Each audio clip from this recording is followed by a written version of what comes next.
नामे हमर काट पकड़ लेबै आ काल्हि हमरा से कोनो गलती हेतै हमर काट छोड़ि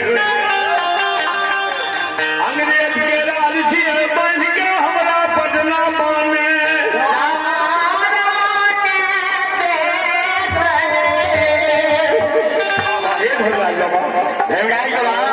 बाबू कैलाश की कहै छै की कहिए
भगता कल के सरकार भगता तो हम जरूर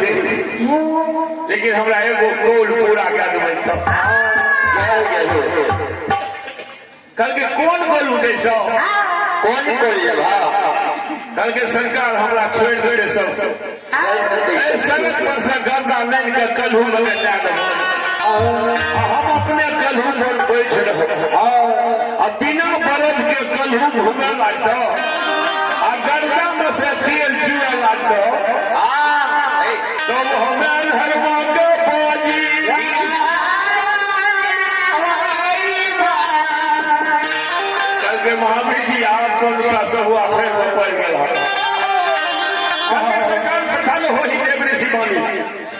बचन दली उदय सब के कौन का पूरा का देबै हे गुरुदेव सड़क पर से गर्दा नहीं दे उदय सब कलहू में के दे कल के कलहू में दे दे छिए अब बिना बरद के कलहू केना घूमते अब जुलूम वाला बात है उदय सब लेकिन बिना बरद के कलहू घूमते अन्य गर्दा में से तेल पीते अन्य हम धर्मों पर जा रहे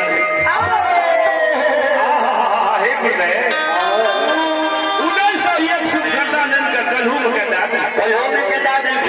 अपने उदय से कलहू पर बाबा महावीर जी हाँ गुरु बाबा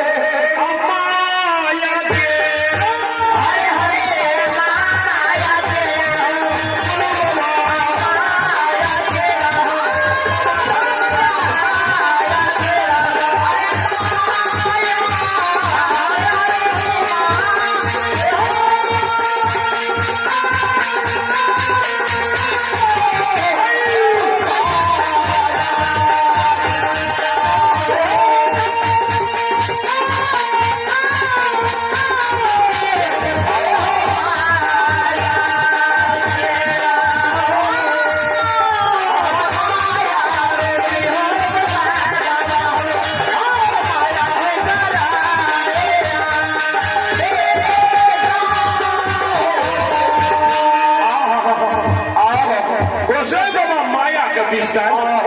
पैदल चलिए। बिना बरत के कल हम घूमे आ गर्दा में से तेल चुए छुए लग रही है। कल के उदय से आप कौन एक बेर सत्यनाम सत्यनाम बलहक ने कल के सरकार सब कोल में पूरी के लिए एगो रह गए। आप कोन बात हो अहाँ कहलिए खने टूटल बरैया के कोठा हमार बना देबो उदय साहु नाम छै साहूकार महाजन के है ई जुटन का घर कहिया कोठा हेतै आ महाजन हमरा कहिया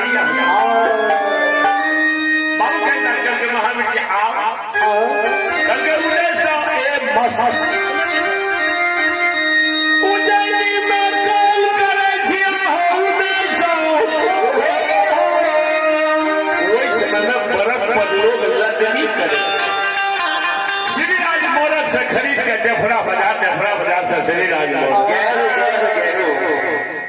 अब भगतिया के पूछियो ने डेफरा बाजार करते हैं भगवानी के दरबार में अमित शाह के सुपुत्र है बाबू साहब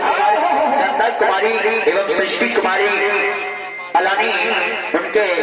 भगवानी के दरबार में और यहाँ पे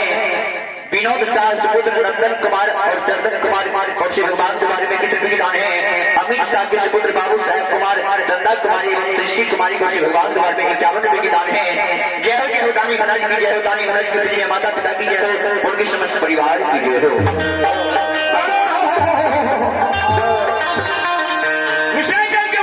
कोठा ये मार देबो उदय साहु नाम छै साहूकार महाजन सब सभी नगरिया श्रीराज मोरंग जाय छै मोरंग से लाके डेफरा बाजार में खरीदे छै बेचे छै कहूँ जटी लगा के खरीदी हो बेची हो कते धान लगा कतेक धान लेबो कल के हो बसा बाबा हमें जाओ खरीद में बेचबो तो एगो छिट्टी बैठे से हमरा धन हेतै चट्टी लगा के खरीदे लगभो कोई गिरहत 5 किलो गोट ला हम पछला 15 में बैठ ओकर 3 किलो हेतै आ जब तू बेचे लगभो हम अगला 15 पर बैठ कते धन लेबो मोल लेते 5 किलो है 3 किलो धान के कमी उन्हें सौ तोरा उज्जैनी में नहीं रहे आहा हे बेसे बाबा हे हो धनो लो बाबा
बुढ़िया रहती हे गुरुदेव आमो भूल गेले जे हम बेटा के कारण कहे के हो बसे धन दहो तो हमरा बेटा के एगो बेटा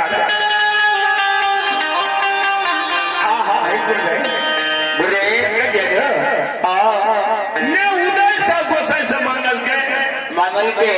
अने उदय साहब के मार आहा हे धनराज बाबा शंकर जी गुरुदेव बाबू के लाज हो माली वही समय में है पति बढ़ता नारी इस समय में पति बढ़ता नारी नहीं कही ये पति बढ़ता नारी है 3 गो 4 गो बाल बच्चा है जे दैयो बैग वो भले पति बढ़ता आहा हे गुरुदेव आका लगे फरमा के कन्या भाई अब किया भागे छो कते कारण से कहे वाला बात नहीं कही तो वो पति बढ़ता नहीं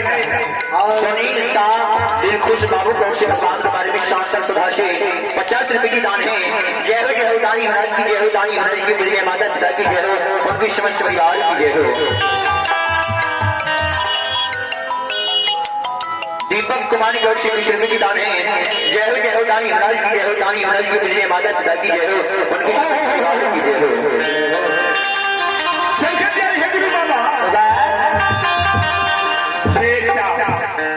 उदय साहब के माँ कहे बेटा किया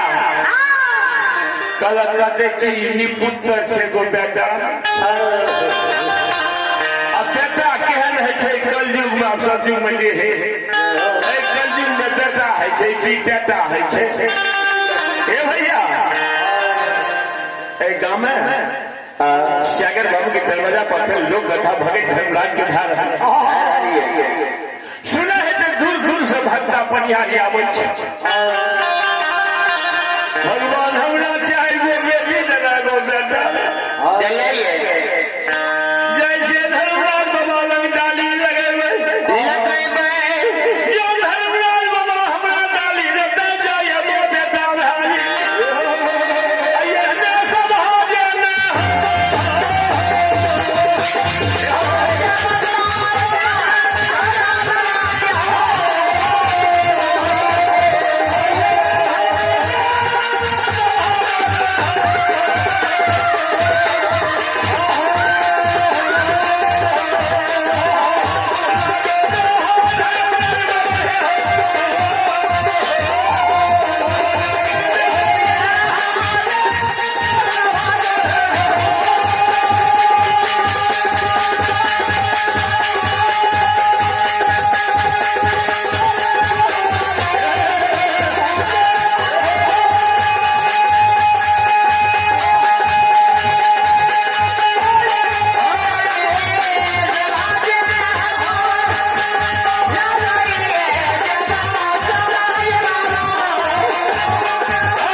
भगवान जन्म मुलगन बाबा के जो भक्ता हुआ हो डाली लगे 4 गो बेटी 6 गो बेटा लेकिन हमें से गोसाई में भगतिया मुलगन गुंजन से बैठ के भक्ता भाई को आगे देता है मालिक के मर्जी भले भक्ता बा के मुंह से देख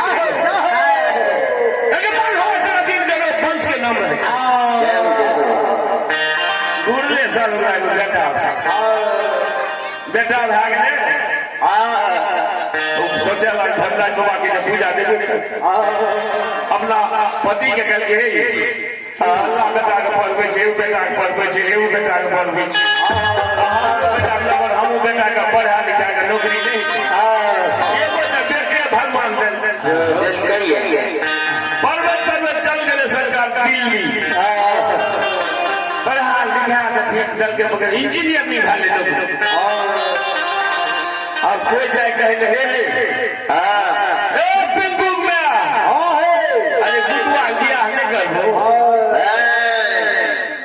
कल के अखन नहीं करबै किया अखन नहीं ये नौकरी भेलै नहीं कल के कोहो ने के बुक में जोड़ना है 12 लाख लेबै तब करबै कुछ कम बेस काम हो नहीं वो लड़की हेतै सुंदर कुटुम हेतै सुंदर नोट हेतै सुंदर तब उ जे बेटी जन्मे गुरा कोनो दरद नहीं बेटी के पढ़े के लिखे के से कोई दरद नहीं आ तू बेटा जन्मे हो तो गिर के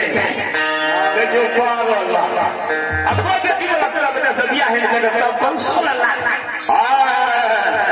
ए भैया वहने लगे लेके अगुआ कल के है पिंकी बात सुनो अरे उनके नहीं चलते गरीब लोग से 10 लाख टका ना लो 12 लाख नहीं चाहिए अच्छा मनन बाबू बोले केना बात कर ठीक है क्या संकट आलू का शादी बैठ गए घर देखिए भले लड़का लड़की के देखल के लड़कों के छेक करके लड़कियों के छेक करके कल जो पंडित जी को बोला अब तीनों क्या पकड़ा पंडित जी के मगल के दिल पकड़ा के दल के हे हो लगन तो बहुत है एहन बात नहीं छै तो 7 के छै 8 के छै 11 के छै कल के बाबा जे बढ़िया हम बेटा के पढ़ा लिखा के नौकरी करे कल के कल के हो सरकार कल के हे हो एकादशी लगन पड़े छै बूढ़ फसला जोना दुनिया कल के बाबा अब लड़की के कौन भाग छै लड़का के कौन भाग छै भाग ये कल के ठीक है चट हमने पकड़ा रखने पंडित निकाल और दोनों के राइस और राइस में निकल गए लड़का लड़की का दोनों का प्रेम भाव रहते कि नहीं लड़का कमा के खिए कि नहीं लड़की लड़का लग रहते कि नहीं हम दोनों भाग क्या निकल गए नाम पर हो सरकार देखल के पंडित जी का लड़का लड़की बड़ा सुंदर लड़का मनुष्य से मनुष्य होगा लड़की की बुझो मनुष्य पर तपस्या करके देवता को जन्म भगवान की दरबार में पंकज साधु से पुत्र हैं सुशांत कुमार और सुमित कुमारी को भगवान के दरबार में 51 रुपए की दान है जय हो महादानी की जय हो समस्त परिवार की जय हो दानी हराई की जय माता पिता की जय हो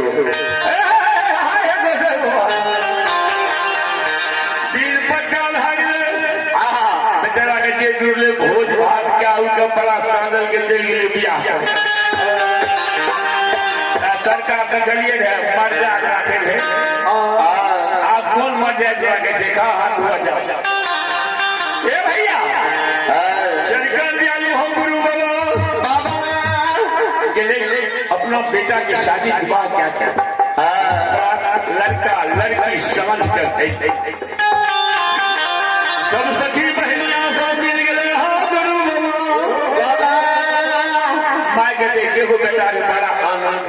बड़ी आनंद अरे सिक्की के ताली का पार पार लाल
सखी बहनिया को बोलाना बोला लगे चलू हमरा पुतो के परस के कहबर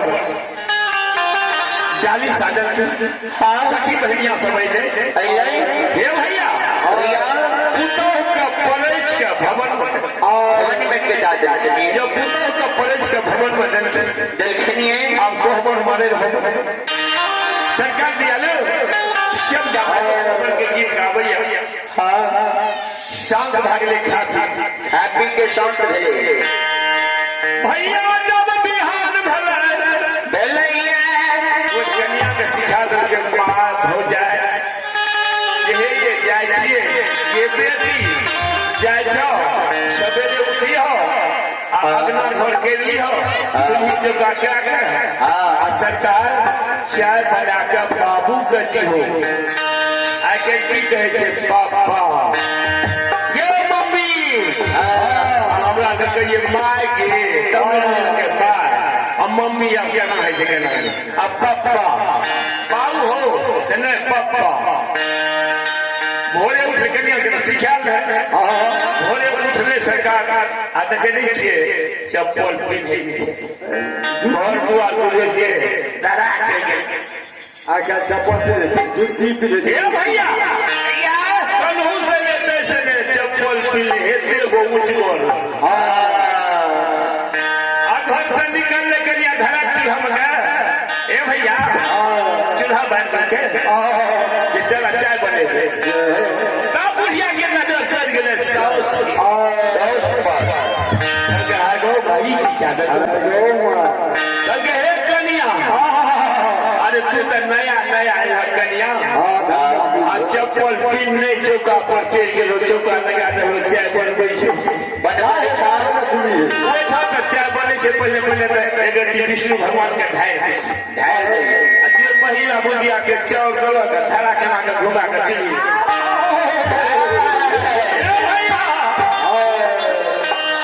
कल के हे कन्या चप्पल अशुभ हुई छै कन्या धोगे तेरा बाप ने कहे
के दान है।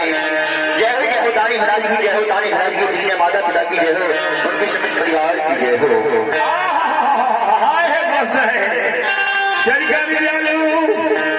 कन्या कहे छे भोग दर्शन तेरा बाप दल का जे चप्पल बीन बहा बुढ़िया काने छे हे बुढ़वा